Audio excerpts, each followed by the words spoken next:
tonight. The sky will change color, not blue, not black, red, a deep, unnatural red, like the world itself is holding its breath. People will say it's just a lunar eclipse, just science, just shadows lining up in predictable motion. They'll call it coincidence, a routine event, a harmless celestial show. But history says something different. For thousands of years, civilizations looked up at a red moon and felt fear crawl up their spine. Ancient empires paused wars. Kings hid behind palace walls. Priests whispered warnings. Ordinary people stayed indoors and prayed the light would return. Because when the moon turned red, something changed. Not in the sky, in people. The blood moon has always marked moments of realization, the kind you can't undo, the kind that splits your life into before and after. And now it's happening again, right above you. You're alive at this exact moment, breathing under this exact sky, standing at the edge of something you can't fully explain. Coincidence or timing? Because some nights pass quietly, and some nights end chapters. What ends tonight doesn't come back. And before this is over, you're going to feel it. Stay with me. Let's start with what you already know. A blood moon happens during a total lunar eclipse. The Earth moves directly between the sun and the moon. The alignment becomes precise, perfect, mathematical. Our planet blocks the sun's light, casting a shadow into space. The moon drifts into that shadow, and for a moment, the bright white surface we're used to seeing disappears. That's the basic explanation. Orbital mechanics, gravity, predictable motion, clean, simple, safe. But here's where it gets deeper. If Earth completely blocks the sun, the moon should vanish into darkness. It should turn black, invisible. But it doesn't. It turns red. Why? Because Earth's atmosphere bends sunlight around the edges of the planet. As sunlight passes through our atmosphere, shorter wavelengths, blues and violets, scatter in every direction. That's why the sky's blue during the day. But red light behaves differently. Red has the longest wavelength in visible light. It travels farther. It scatters less. It survives the journey. When the sun's light skims the edge of Earth during an eclipse, nearly all the blue light is filtered out. What remains is the deep red glow of every sunrise and sunset happening across the planet at that exact moment. And that red light curves through space and touches the moon. Think about that. The blood moon is not glowing on its own. It is reflecting sunlight that has passed through Earth's atmosphere, through dust, clouds, pollution, ocean mist, desert heat, city smoke. Through every place where the sun is rising, through every place where it's setting. At the exact same time, the moon is red. Somewhere on Earth, the sky is orange. Somewhere else, it's pink. Somewhere else, the horizon burns with fire-colored light. All of those edges of day and night wrap around the planet simultaneously, and that combined light is projected onto the moon. So when you look up at a blood moon, you're not just seeing space. You're seeing Earth's atmosphere written across it. You're seeing a filtered portrait of the entire planet. Every city, every coastline, every mountain range, every forest, the air over New York, the dust over the Sahara, the humidity over the Amazon, the pollution over megacities, the clean Arctic winds. All of it shapes the shade of red you see. Some eclipses glow copper, some burn crimson, some look almost brown. The difference depends on what's in our air. Volcanic eruptions can darken the moon dramatically. Massive wildfires can deepen its color. Industrial pollution can subtly alter the tone. The blood moon is not just a shadow event. It's an atmospheric fingerprint. And here's something even more powerful. The red color exists because Earth has an atmosphere thick enough to bend light. Without it, the moon would vanish into blackness during totality. No red, no glow, no spectacle, just darkness. That red light is proof of something fragile, a thin layer of gases hugging our planet, protecting life, scattering sunlight, holding warmth. When you look at a blood moon, you're seeing evidence that Earth is alive, alive with air, alive with motion, alive with chemistry. Now think about the geometry. The moon is about 238,000 miles away. The shadow Earth casts stretches into space like a cone. The moon enters that cone slowly, sliding from brightness into partial shadow, then into totality. The entire process can take hours. There's nothing sudden about it. It's gradual, predictable, calculated centuries in advance by astronomers who can pinpoint the exact second totality will begin. And yet, despite the precision, when it happens, it feels different. Because even when you understand the science, your instincts still react. Your body doesn't think in orbital diagrams. It sees the sky turn red, and something ancient wakes up. For most of human history, people didn't have equations. They didn't have telescopes powerful enough to model orbital paths with certainty. They saw a bright, dependable moon suddenly darken and bleed red. To them, the most stable object in the night sky had changed. Stability had shifted. Even today, when we understand Rayleigh scattering and atmospheric refraction, the emotional impact remains. There's something unsettling about watching a familiar light dim, something primal about seeing red where white should be. And here's another layer most people miss. The blood moon is only visible from certain parts of Earth at any given time. While one side of the planet watches it glow red, the other side sees nothing unusual. For them, it's daytime. The eclipse is happening overhead, invisible in the brightness of the sun, meaning this event is selective. Geography determines who witnesses it. Time zones determine who experiences it live. In one hemisphere, people gather outside with cameras and telescopes. In another, life goes on completely unaware. Same planet, different perspective, and that perspective shapes meaning. Astronomically, a lunar eclipse is one of the safest celestial events to observe. Unlike a solar eclipse, you don't need special glasses. You can stare directly at it, watch every phase, see the shadow creep across the lunar surface in real time. It invites observation. It encourages stillness. It forces you to look up. In a world of screens and noise, a blood moon pulls attention away from everything else. For a few minutes during totality, the sky becomes the headline. And the most powerful part? The red doesn't last. Totality peaks, then fades. The moon slowly exits Earth's shadow. A sliver of white returns, then more, then more. Eventually, the familiar glow is restored. If you miss the red phase, you can't rewind it in the sky. You can only wait years for the next one, because eclipses follow cycles, predictable but spaced apart. They remind us that cosmic events operate on timelines far larger than daily life. Bills, deadlines, notifications, arguments, plans. All of it feels urgent. But above it, celestial bodies move in silence, in patterns set long before we existed. The blood moon is a reminder of alignment. Sun, Earth, moon, three massive bodies lining up in exact precision. If the alignment is slightly off, there is no total eclipse, no red glow, just a normal full moon. Perfection of angle creates the phenomenon, a narrow margin, a specific window.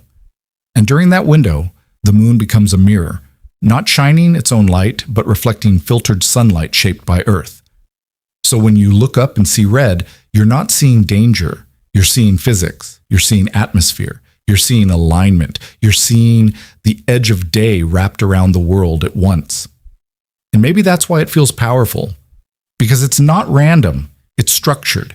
It's the universe operating exactly as designed, and for a brief stretch of time you get to witness it, not as myth, not as omen, but as a living demonstration of how light travels, how air bends it, and how even in shadow, something still survives.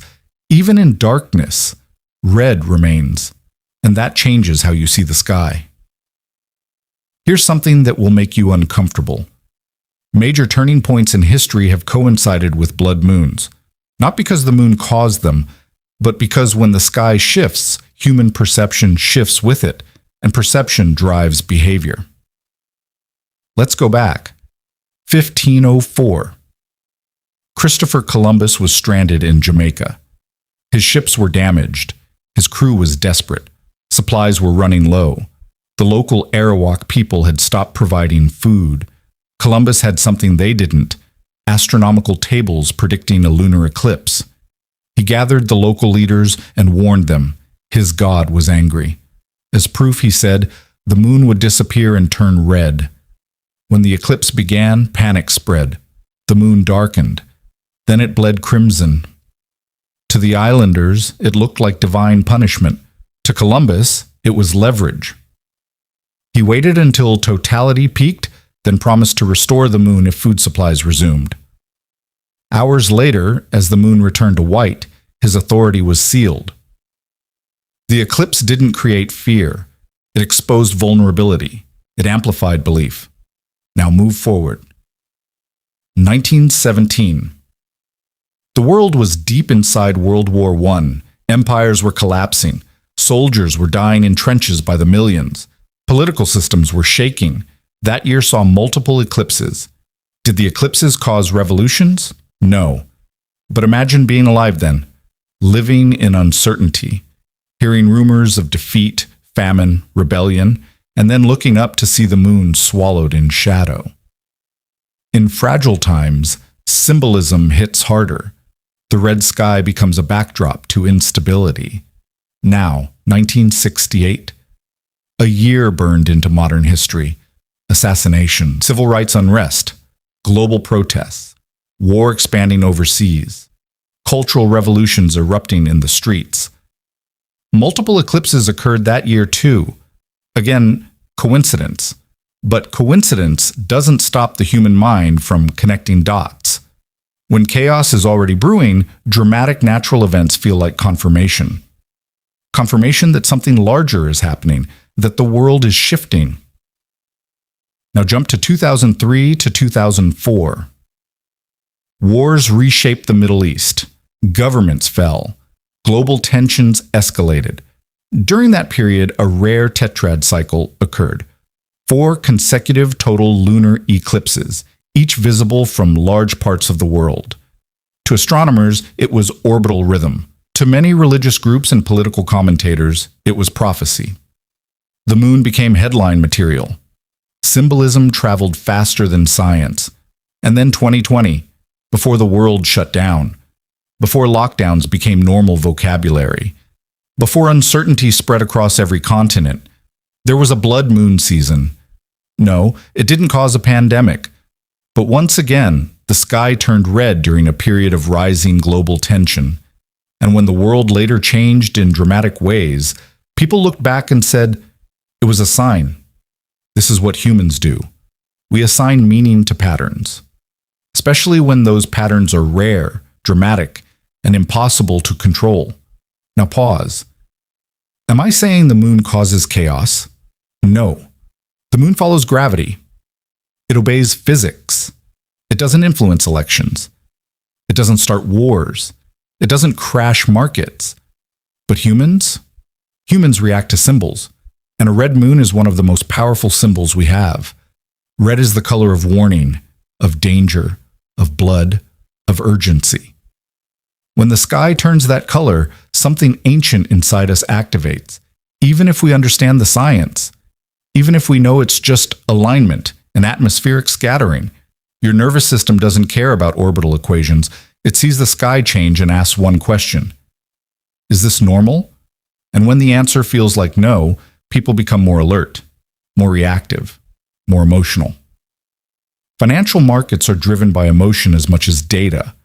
Political decisions are influenced by perception as much as strategy. Crowds move based on feeling as much as logic. And during moments when the world already feels unstable, a blood moon becomes a psychological amplifier. It doesn't create tension. It magnifies what's already there. Think about it. If the world is peaceful and stable, a lunar eclipse becomes a spectacle, a photography event, a quiet night of stargazing. But if the world feels uncertain, if economies are shaky, if leadership is fragile, if society feels divided, then the same red moon feels heavier, more ominous. The difference isn't in the sky. It's in us. History under red skies isn't about cause. It's about context. The moon doesn't decide when empires fall. But when empires are already cracking, the red sky becomes a mirror. And mirrors make people uncomfortable because they reflect reality without distortion. When people look up and see something unfamiliar, they project their fears onto it. If you're anxious, the red moon feels threatening. If you're hopeful, it feels powerful. If you're grounded, it feels beautiful. The event is neutral. The reaction isn't. That's why across centuries, eclipses have been interpreted in opposite ways. Some cultures saw doom, others saw renewal. Some saw divine anger, others saw cosmic balance. The same moon, different stories. And here's the pattern that repeats. In moments of major transition, political, cultural, economic, humans search for signs. We look for signals that confirm we're standing at a turning point. A blood moon provides the perfect canvas for that instinct. It's rare enough to feel significant, predictable enough to be recorded, dramatic enough to be unforgettable. So when history shifts near one, we connect them, not because of gravity, because of psychology. Markets get volatile, not because of lunar alignment, but because fear spreads faster during uncertainty. Leaders make emotional decisions not because the moon is red, but because pressure builds during fragile periods. Crowds become restless, not because of the sky, but because tension needs release. The moon doesn't change us, it reveals us. It reveals what we already believe, what we already fear, what we already sense but haven't said out loud. And tonight, when the sky turns red again, the world won't suddenly collapse. There won't be instant chaos just because of an eclipse, but something quieter will happen. People will pause. Even briefly, even subconsciously, they'll look up, and in that pause, they'll reflect on the state of the world, on the state of their country, on the state of their own life. And that reflection, that's where change begins. Not because of the moon, because of awareness. Under red skies, humans remember they're small. They remember time moves forward no matter what. They remember that cycles exist in politics, in culture, in relationships, in personal growth. The eclipse is temporary, but the realizations it triggers, those can last. History doesn't repeat because the moon commands it. History repeats because humans repeat patterns: fear, power, ambition, conflict, reinvention. And when the sky turns red, it doesn't control those forces. It shines a light on them. So no, the blood moon doesn't cause chaos. But it arrives during chaos just the same. And when it does, it holds up a mirror. Not to governments, not to markets, not to empires, to you. And tonight, when the moon turns red again, it reveals you. Let's bring this closer. Forget governments, forget history, forget headlines and timelines and global patterns. Let's talk about you. Because every time the moon turns red, something subtle shifts. Not in the sky, but inside the people watching it. It's not loud. It's not dramatic. It's quiet. A pause. A stillness you didn't plan for. When the world darkens for a moment, you naturally turn inward. Reflection happens automatically. The noise lowers. The distractions fade. And in that space, truths you've been avoiding get louder. An eclipse is a temporary death of light. For a short window, the familiar glow disappears. The dependable brightness that's always been there suddenly changes. Darkness replaces certainty. And when certainty fades, your mind starts searching for stability, for clarity, for meaning. That's where the shift begins. Because when the light returns, it never feels exactly the same. The moon looks normal again. The sky resets. The world continues. But you don't. You saw something different. And once you see differently, you think differently. So ask yourself something real. What chapter of your life feels unstable right now? Not what looks unstable on the outside. What feels unstable on the inside? Is it a relationship that hasn't felt right for months, but you've been telling yourself it's just a phase? Is it a career path you chose for safety instead of purpose? Is it a version of yourself you've outgrown but keep performing because it's familiar? We all carry something that's quietly misaligned, something we sense isn't built to last. The blood moon doesn't destroy those things.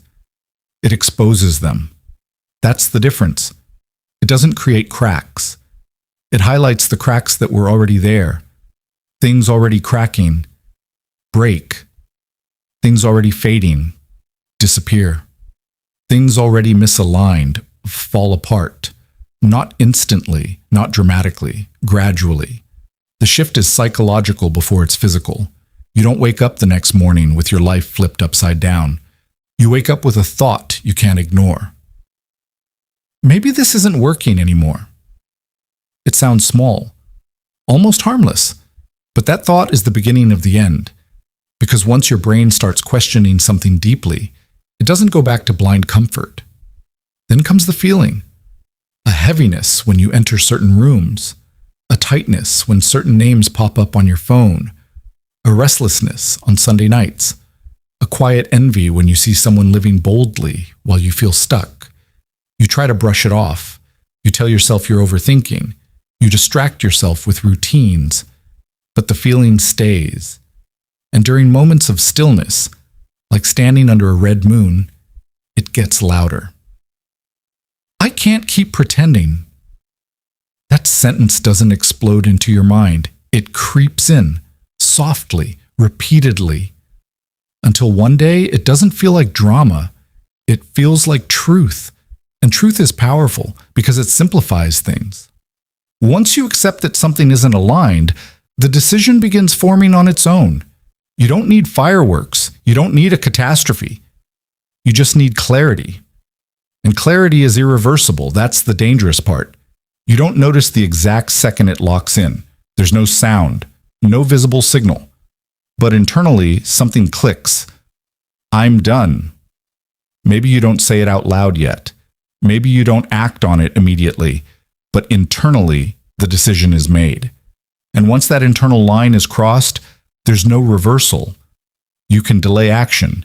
You can stall conversations. You can maintain appearances, but you can't unknow what you know. Clarity can't be unseen, just like you can't unsee a red moon hanging in a black sky. Before you saw it, you imagined it. After you see it, it's burned into memory. That's how psychological shifts work. They don't shout. They settle. And here's what makes nights like this powerful. They create contrast, light to dark, bright to red, normal to unfamiliar. Contrast forces awareness. When everything stays the same, you adapt, you numb out, you operate on autopilot. But when something dramatic interrupts the pattern, even briefly, you wake up. The blood moon interrupts the sky, and sometimes it interrupts you. You start noticing what drains you, what excites you, what feels forced, what feels real. You realize how much of your life has been maintenance instead of momentum, how many conversations you've postponed, how many risks you've avoided, how many truths you've swallowed to keep peace. And once awareness sharpens, comfort weakens. Because comfort depends on not looking too closely. Reflection disrupts comfort. That's why endings often feel sudden to others. From the outside, it looks impulsive, unexpected, out of nowhere. But internally, it was building for months, maybe years. The eclipse doesn't cause the ending. It marks the moment you finally admit it. And here's the part most people resist. Endings aren't always losses. Sometimes they're releases. Releasing a version of yourself that was built on survival instead of growth. Releasing a relationship that taught you what you needed but can't take you further. Releasing a belief about who you're supposed to be. The fear isn't about losing something. It's about stepping into uncertainty. Darkness replaces certainty during an eclipse, but certainty isn't the same as stability. Sometimes certainty is just familiarity. You know how the story goes, even if you don't like it. When clarity hits, you trade familiarity for possibility, and possibility feels risky.